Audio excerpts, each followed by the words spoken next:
Hey, this is Professor Lilly, and welcome to CM316 Section 1 of Travel Reporting for this fall semester.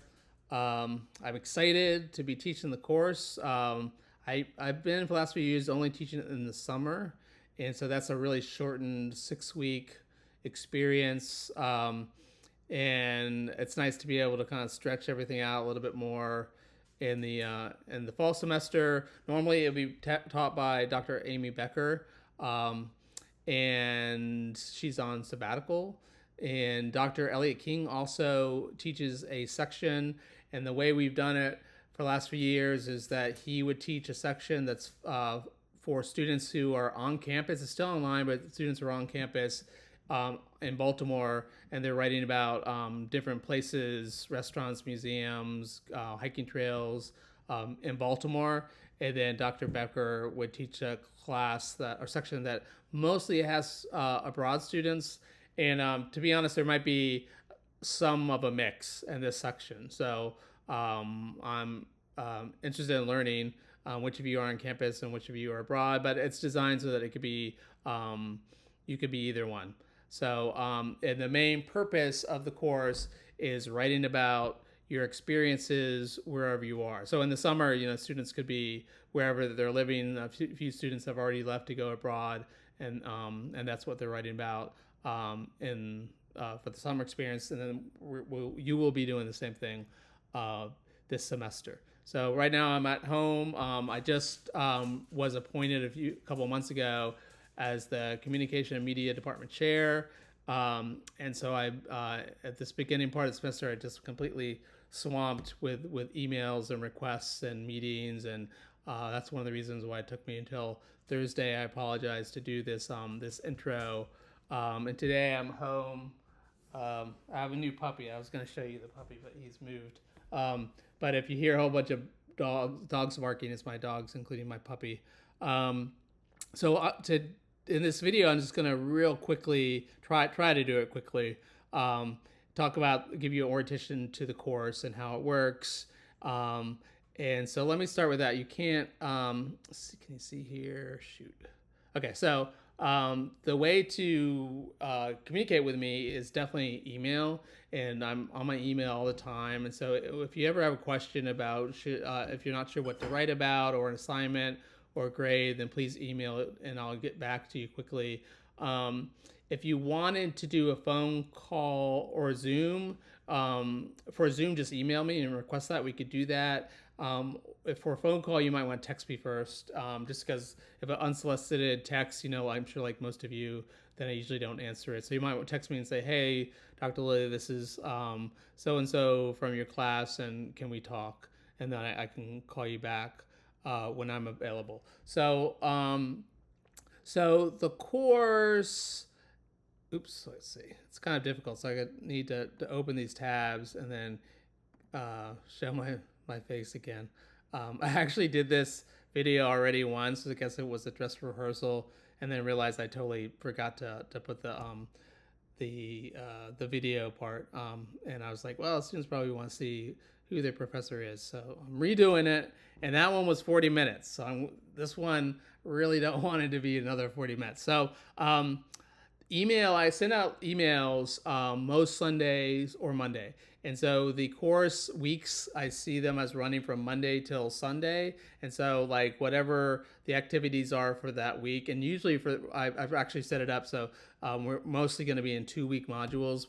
Whatever you're supposed to do, it's that week or 2-week times frame. And then a lot of these assignments are due on Sunday, which would be really by Sunday evening before midnight Eastern Standard Time. So those of you who are not in Eastern Standard Time, just think about that. But honestly, if you're a few hours late, I'm not going to give you a penalty. If you're a day late, maybe a little one. If you're a week late, a bigger penalty. But I do always believe in always having students the opportunity to turn in late work because getting some kind of score grade rather than a 0 is of course good for your overall grade. And of course, if you actually do the assignment, even if it's late, then that's a learning experience for you. Yeah, so make sure, because if you're not getting these emails from me, I already sent one out, then it means you're not checking the Loyola email, or it's going to your spam. I mean, shit, for Loyola email, my emails would not be going to your spam. I left this here because it does give an orientation to the class, but that's for the summer. So I'm redoing it, and I will replace this here, the video, with what I'm doing right now. The syllabus is just like the basic policies, and basically recaps a lot of stuff that's really on the Moodle site. It doesn't give a schedule. So for the schedule, those are under each one of these tabs. So this is an asynchronous course, which means that there's no set Zoom time. I mean, most of you probably were aware of that, but there's no set Zoom time that we meet. We don't meet as a class. Everything is on Moodle, and you get to decide when you're going to do that, do the work within, and log into Moodle based on your own schedule. So what that means is, in a way, a little bit more responsibility than on-campus classes, where you just kind of have to make sure you show up to class and then figure out what's going on. You and everyone else around you is doing the same thing. But in this case, you have to make sure you're going to doing some more adulting here, because the fact is, a lot of jobs and communications as we go forward involve a lot of online work. And so you kind of check your email and you're like, okay, this is what I need to do today, and that's what I need to do today. So I think this is more of sometimes a real world experience than taking class on a campus. So the main assignment here is you're going to be creating a travel blog. You're going to be doing travel journalism, and you're going to be writing about your experiences, and you're going to have to I think if you're abroad, I'm sure you're going to already be wanting to go out to restaurants and museums, historical sites, and for some of your programs, are kind of planning some of those things for you. So for you, you're just going to have to make sure you take photos, which I assume you will already, but then take notes. Being aware that you're probably going to want to write an article, one of your 14 required articles for the semester, about that place you're going and experiencing. So you're just going to have to think ahead in that respect. For those of you on campus, you're going to have to try to get off of campus to go to restaurants, museums, historical sites, markets, festivals, the Inner Harbor, hikes, urban hikes or rural hikes out of town, whatever it is, and write about those things. So the main assignment here is 50% of your grade, at least 14 full travel articles by the end of the semester. And we're going to have a couple kind of benchmarks or milestones along the way where I'm going to give you feedback. And in terms of the schedule for that major assignment, it's right here. So by the end of the second week, Sunday the 14th, you're going to have your blog created and share it with your discussion group. I'm going to talk about that in a second. And then by the 28th, you're going to have at least your first blog articles up. And at that point, I'm going to give you feedback on how your blog looks in your first two articles. And then we have this mid-semester check-in where you have at least 5 articles published, and I'm going to give you more feedback and also a grade for that. And then by the end of the semester, December 10th, you have at least 14 articles on your travel blog. There's a different section of the site that talks about how to create your travel blog. And in terms of guidelines, there's the guidelines. So these are not little short entries. They're not what would I say, journal entries. It's not like you're writing about self-help. There's lots of different genres that people blog in, but we're doing travel journalism, and there's also assignment in weeks 3 and 4 to help you learn, like, what is travel journalism compared to the different genres of blogging. And then about 5 years ago, Dr. Becker, Dr. King, and I revamped the course so that it would have an official university-wide diversity designation. And for that, you have to choose a theme for what you're kind of doing in the course. And so we chose global awareness. So it's basically kind of like global cultural awareness, requiring you to think about the different cultures that you engage with, that you experience while you're going through your travels, and thinking about them, reflecting them, looking into their history, and trying to understand those cultures better from the perspective, obviously, of an outsider. So if you're in Baltimore, Baltimore is made up of a lot of different cultures, and there's different cultural groups. And there's different cultural sites, museums or art galleries or restaurants that are kind of cultural expressions of those different groups. So you won't have a problem at all. So 6 of your articles need to address the global awareness or cultural awareness in different ways. And when I show you one of the sample, actually, well, I'll do that right now. So I have here 2 sample student blogs. Actually, I already have them up here. Okay, so the first one here is a student who traveled abroad. Or I guess I can't really show my face and do this at the same time, but that's okay. So what you'll see here is that there's a couple different types, especially if you're abroad, or actually also if you're in Baltimore, types of articles you can write about. So if I scroll down, you'll see like there's articles about a specific place. So a lot of your articles will be you decide, I'm gonna go to this place. You can hear the dogs fighting. Sorry about that. So you're going to go to a specific place. You're going to think, oh, I'm going to go here, and I'm going to want to probably write an article about it, and take notes, take photos. So every article has to have some photos with a caption, and a link if it's a type of topic where you want to give more information. And you are thinking about your audience as people who, if I go to the Netherlands, then maybe I want to visit this place. Or maybe I do a Google search and I'm interested in the Anne Frank house, and I find your article and I read your article and I get more information. And I see that it's a perspective or written by a person who actually went there. You're going to use the first person for this type of writing, which is a little bit different than other types of journalism where you don't usually refer to yourself. You're just giving facts and what people said. But here, there's more authenticity because you're saying, well, I went to this place and here's what I did, and here's what I saw, here's who I talked to, here's what tastes and smells there were, if you go to a restaurant. Here's how I felt like going to the Anne Frank house. Maybe you had a true emotional reaction.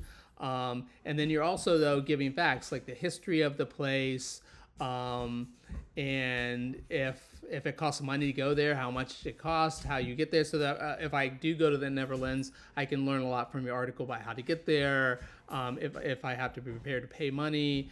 And so these are kind of the essence of travel journalism. And then so you're going to have lots of articles like that. You're going to a place and you're writing about it. And then you'll have other articles that are about, let's see, the one I want to think, especially if you're abroad, but about experiences that a student abroad might have. So this one is the students writing about how do you travel abroad on a budget. So the student don't have a lot of money. Obviously, Europe is expensive. And so, again, you're writing this for people who might be in your place later. So thinking about how to budget for food, how to budget for travel, and then how this particular student actually did it. Like the fact that Ryanair is a kind of a budget airline that's very popular. So very useful tips that the student found out, but you're also giving those tips to others who might be coming behind in their footsteps. Then this blog, and again, these are both linked on the site, so you can kind of see them. And then this student was in Baltimore, and so this particular one I had highlighted because this is an example of one of the six story types, and the student actually named it, had the word cultural expression in here. That's the puppy. You want to see the puppy? Oh, let me show you the puppy. There's the puppy down there. He's gonna be very big, and that looks like his dad, but it's just the same type of dog, a Golden Pyrenees.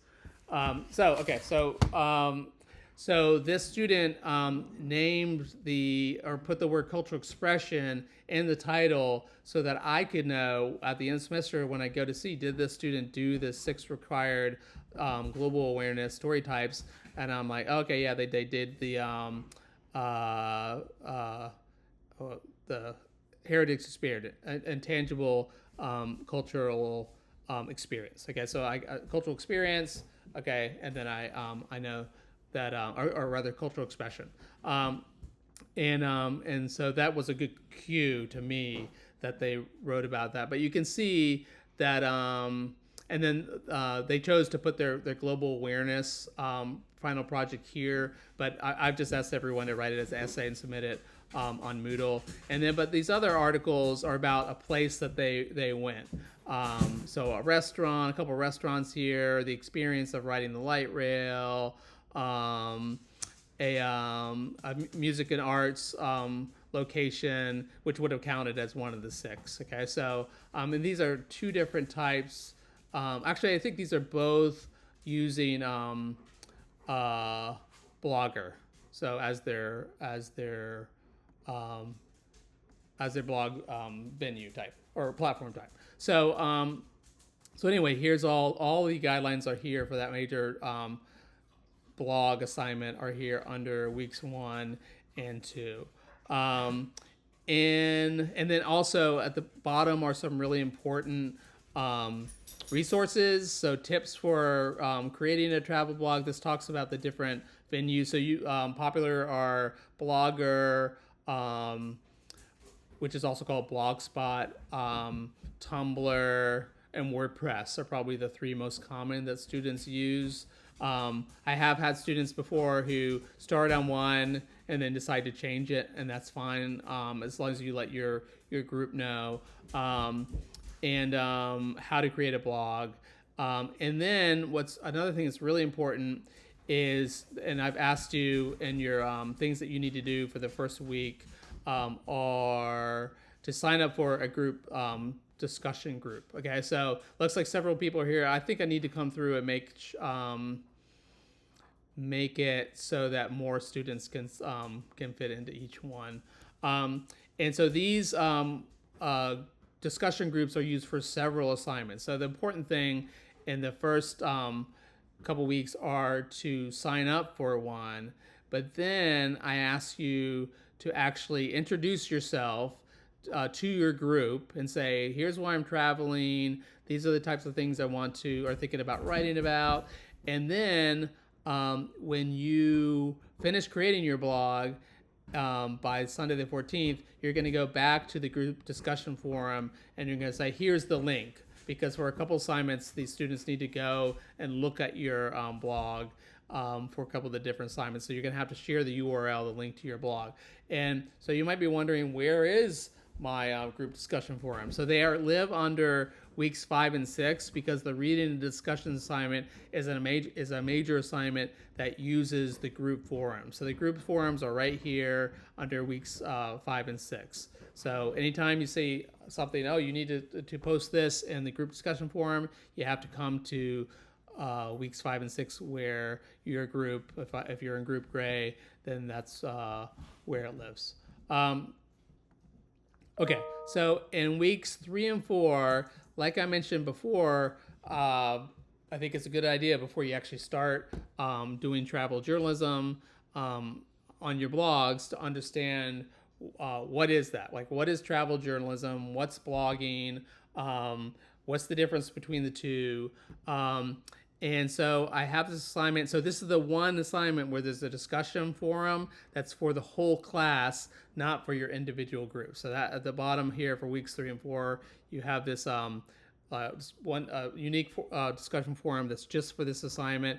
And there's 2 different prompts here that you have to answer in posts. So you're going to do 2 different posts, and one's going to be doing the prompt for the what is travel writing and blogging readings. There's just one reading here. And what it is it's a zip file that compiles some writing that a lot of students did in one semester that I thought were really good about the origins of blogging, about what the differences between blogging and the different genres of blogging versus specifically travel blogging and then travel journalism. So we're doing travel journalism, but where you're using your personal travel blog as the venue for your articles. So that's why we're doing this, so you can learn about it. And then the second is more about global awareness and thinking before you're writing some of these articles about what is global awareness as a person who's traveling to another culture that's not your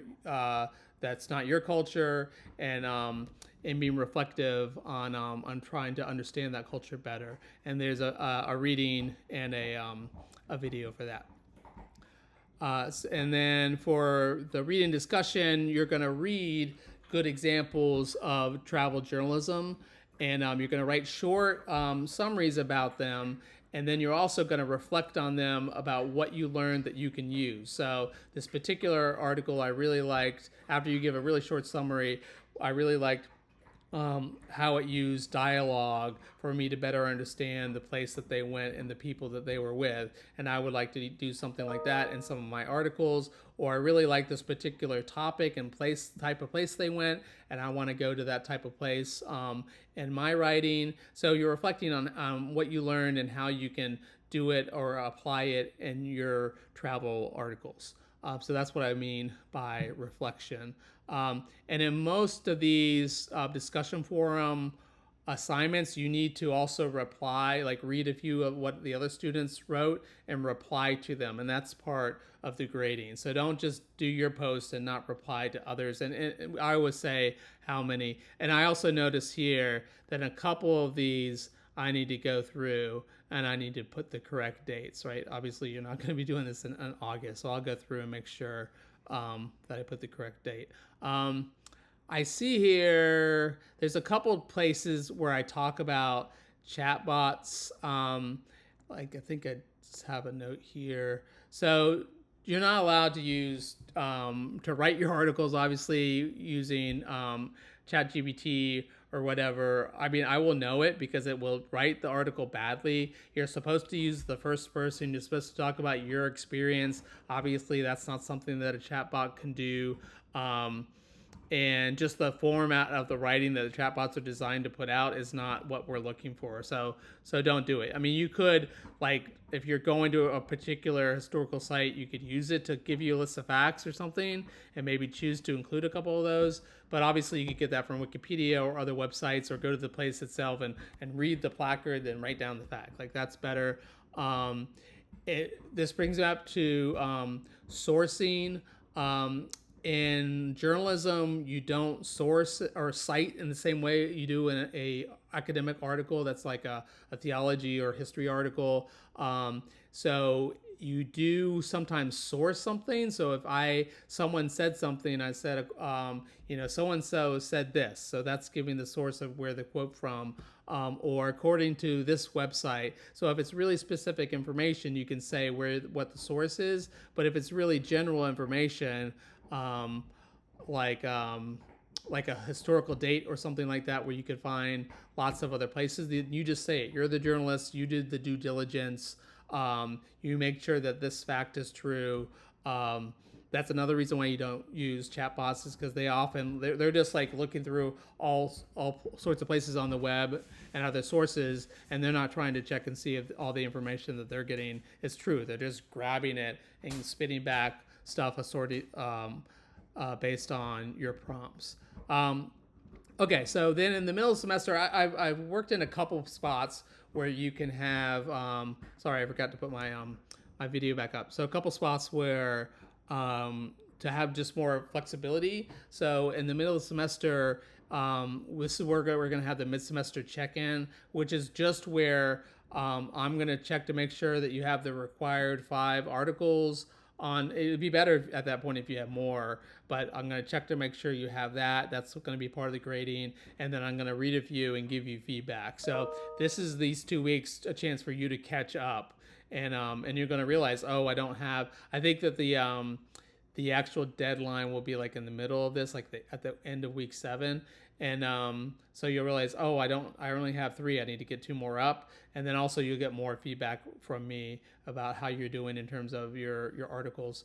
And then in weeks, the blog critiques is this will be for your discussion group. So you're going to go and visit the travel blogs for your group members and give them some feedback. Say, I really think this particular article was really strong with the dialogue and your description of the food, and I like the way that you gave the prices and how to get there.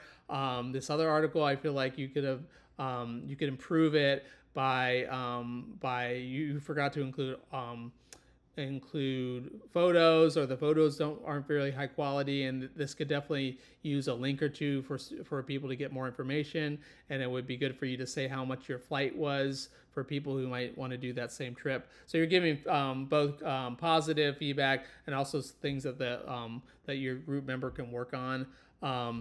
And so that's the point. And then obviously, importantly, you're going to read the critiques that other students do of your blog, and you're going to use that feedback to make your writing and your blog stronger. For the last few weeks is another spot where you have kind of some time to catch up, because the main thing there is you're finishing up your blog and making sure you have at least 14 articles. And then I have this global awareness essay. It should be really say final project, which is the global awareness essay. And the prompts are here for that. And that's just an essay that you, rather than putting on your blog, you could just submit the essay here. So for grading, I put all of the grading rubrics here at the bottom. That's because, with the one exception of the global awareness final essay, all of these are only for grading purposes, right? So, and the reason is because in Moodle, it has to have a place for me to attach a rubric, and then also to submit the grade so that it goes into the Moodle gradebook. And so there has to be a vehicle, a mechanism for doing that. And so it has to be one of these assignments, but you're not submitting anything here. You're not submitting essays or PowerPoints or whatever it is. I'm just going to the different areas of the blog, and I'm going to, of the Moodle, for the reading summaries to see if you did them and doing the grading. And then, or for the blog setup and for the midterm checkup, I'm going and looking up your blog URL that's you've already posted on your discussion group, and I'm going to your blog and I'm looking at it, and then I'm giving you feedback through this mechanism here. So let me show you like what that looks like. So this is the rubric, and when so you should also come to these because so that you can see how's Dr. Lilly going to grade them. So it gives you a sense of what you need to make sure that you hit in terms of making sure it's there.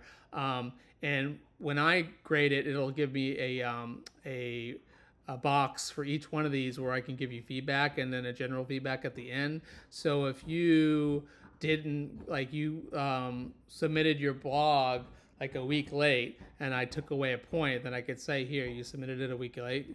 Or if you didn't set up your profile or about me page with a bio, then I probably would take away a point here, and I would tell you here. So Moodle will send you a email notification, and it'll tell you, oh, here's the grade you got for this particular, and you might be like, well, why did I get that grade? Then you have to come back to that particular rubric, click on it, and then just for you, it'll show you the feedback that I gave you there. So make sure you do that. But so you'll have to come here to the bottom to do that. Okay, so yeah, so that's I think everything. Um, Please don't hesitate to email me if you have questions as we go along. And I hope all of you have wonderful travels. And if you're here in Baltimore, I hope you use this as an excuse to get out in Baltimore or in the region.